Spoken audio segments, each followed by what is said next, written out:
fun as a real team. Yes! Somebody give me some crap. You know about Corvettes. I do, but did you hide your gold chain? Yes, look at this!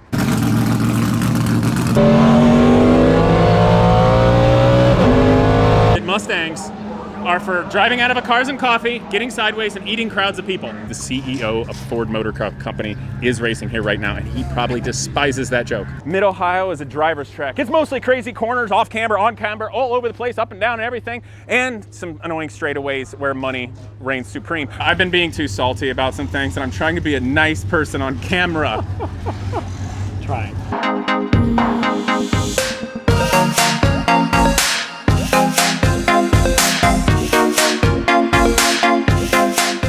What's up, people? We are at the Mid-Ohio Sports Car Course for the event formerly known as the Vintage Grand Prix, which is now the Speed Tour. And I say that actually with a little bit of bitterness because now there's Trans Am and Formula 4 here. So the vintage event that I've been coming here for my whole life for and competing with Genius Garage is not really vintage anymore, and the vintage guys are out in the sticks and rocks. Okay, Casey, be nice. Okay, so let's do something nice. The Genius Garage students are here. Yes, look at this. How cool is this? Like the last Underdog story in racing. We got our big late 1980s Riggins chassis IMSA GTO Corvette that's done by college students. And this car has legitimately launched a lot of careers for young engineers and motorsports mechanics. So today we're really excited because actually KW Suspension has custom built a set of coilovers and springs exactly for this car and given us what they think are good setup places to start with. So today, coming up real fast, we've got a practice at 10 o'clock, our first one, then a qualifying session today, which quite frankly I think is gonna get rained out because this is Mid-Ohio and the weather is always ridiculous. It makes no sense. But anyway, and then tomorrow we've got a qualifying on Saturday and then a race. So I wanna show you guys the practice. So we're excited, a little bit nervous too, because frankly this car has not got to go testing this year at all. So we're really gonna rely on the ability to prepare it as well as we can and using our heads to get through this weekend intelligently. Also, big shout out and thank you to another competitor, John, who's actually racing a mid-1990s Riley and Scott Mustang. Actually called it a Roush last time, mistakenly.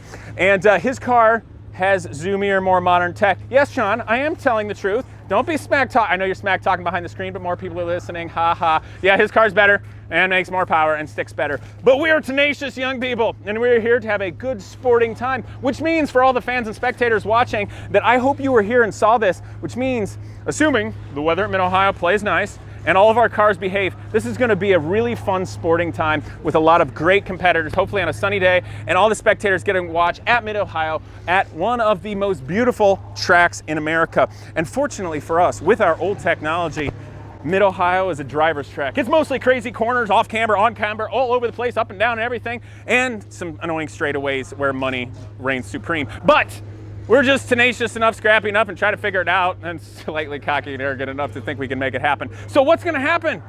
Will higher horsepower and money reign supreme on the straightaways and the short shoot because they're running the stupid pro course. I hate it when they run the pro course instead of the extra part up in the keyhole. Ugh, that's our one advantage. First one, is the car ready? It's prepared well. We've prepared it as best we can. Okay, we gotta warm it up, right? We do, yeah. You haven't done carburetors yet. I haven't. Okay, so I should probably show you how to warm it up, get you warming the car up so I can put a driver's suit on, right? Yes, please. Okay, now I'm gonna go over here to Blaine. Yes. Blaine, you're like the crew chief of all the people and logistics of the team, right? I guess so, that's a good way to put it. Which means you now have a slight hierarchy over me, correct? Slightly. Why aren't you yelling at people more? We have to be on track soon! Well, we don't even be yelling yet, we're still at a good pace. Your driver's parading around like a prima donna with a camera and not even putting on a suit, and the car's not even warmed up! I mean, that is true, this is what, the 4th time you tried this now? Yeah, I've been being too salty about some things, and I'm trying to be a nice person on camera. Trying.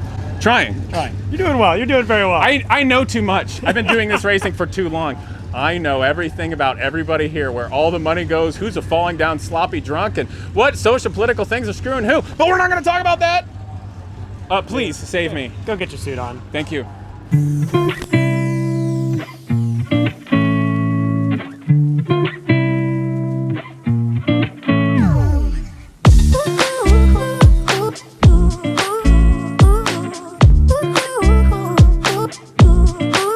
Car racing is the most affordable form of motorsports there is, and it's also the most competitive. So for that reason, you've got to have an amazing chassis. And for me, it's Top Kart. When I'm at a race, I simply go to TopKartUSA.com, check out their chassis setup and tuning guide, and that's the secret that gets me on the podium. So when it's time for you to go racing, call up Top Kart USA.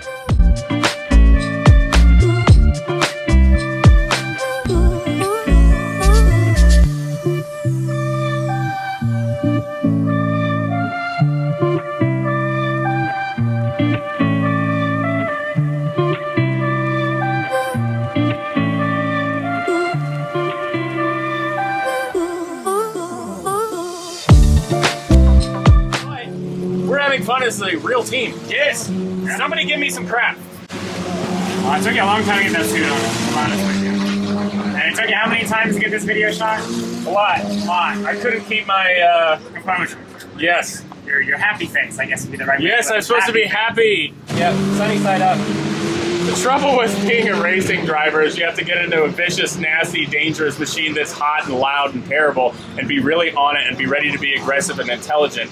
And the difficulty with getting in that mindset is that mindset doesn't work as well on camera. Shocking. Makes me feel a little crazy. All right, stay chill, have fun.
Okay, you guys, that was our practice run, the first run. Track temp's relatively cool. The engine temperature only got up to like 165, 70, but oil temp was up, so we could let it go. Shocks are pretty good. Everything's working well. The car is great. Obviously, the guys have done a great job, so that gives me confidence. There's no traction tape on the brake pedal, so it's a little slippery. I had to be mindful of that. So getting some grip tape on that'll give confidence.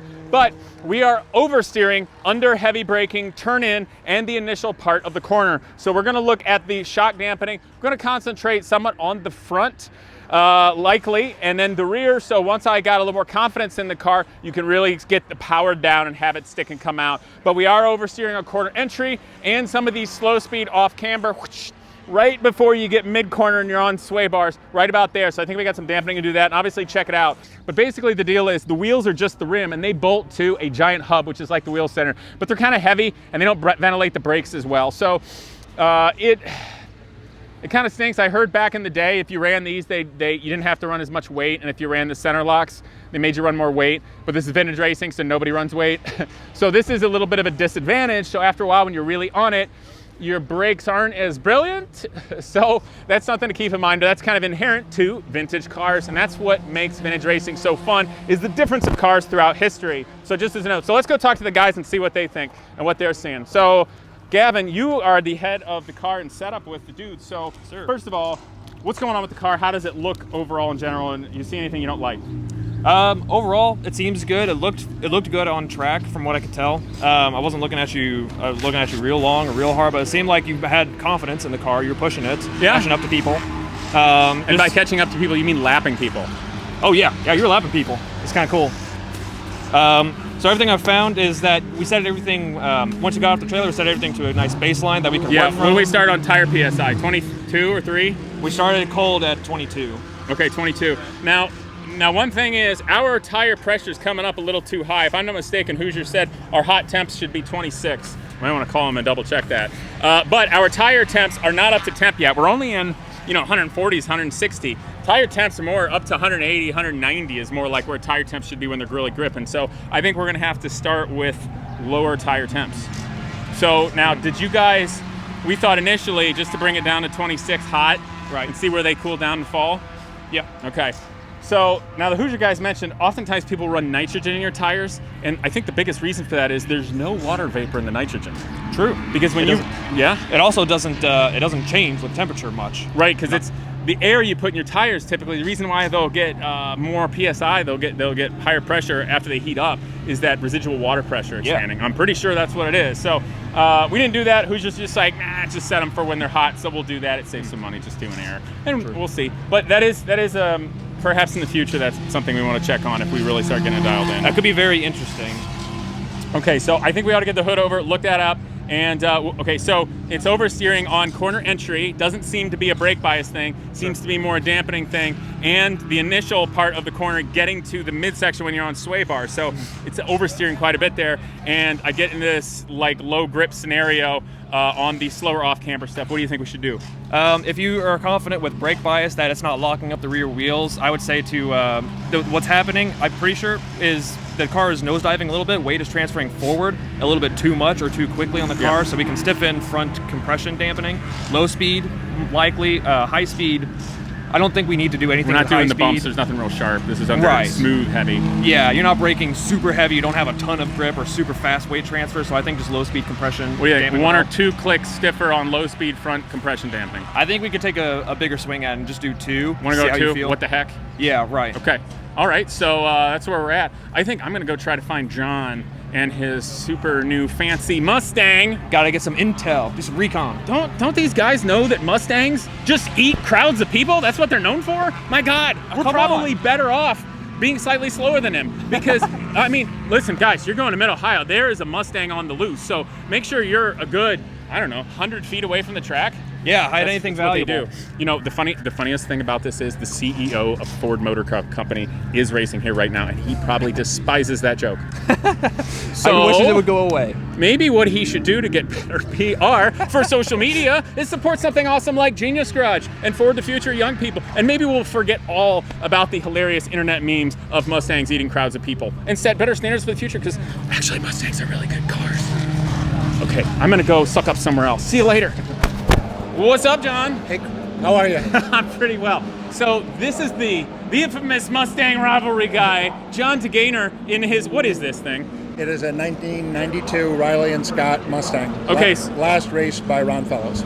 That's pretty cool. Let me ask you this. How many parts on this thing are actually from a Mustang? Almost as many as your Corvette. So taillights? Do you just have 2 taillights on this thing? Yes. Oh, we have 4. That makes our car way more stock and way more better by a factor of 2.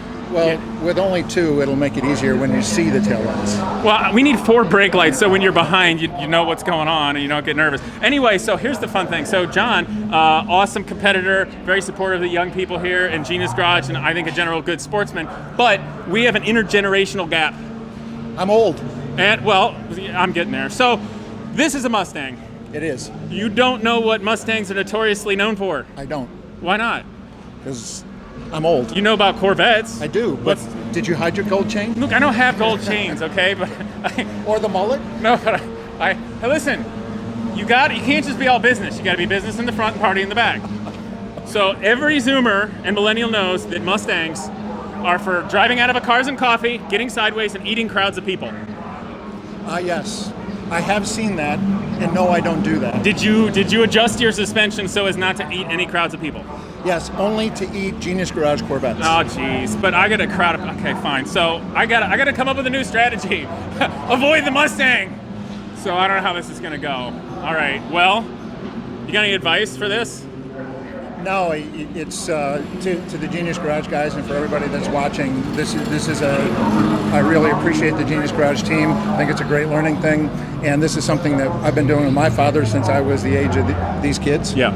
And so it took me a long time to be able to get to this point. Sure. But for the people that are watching it, my advice is keep pushing, keep fighting. You'll get there.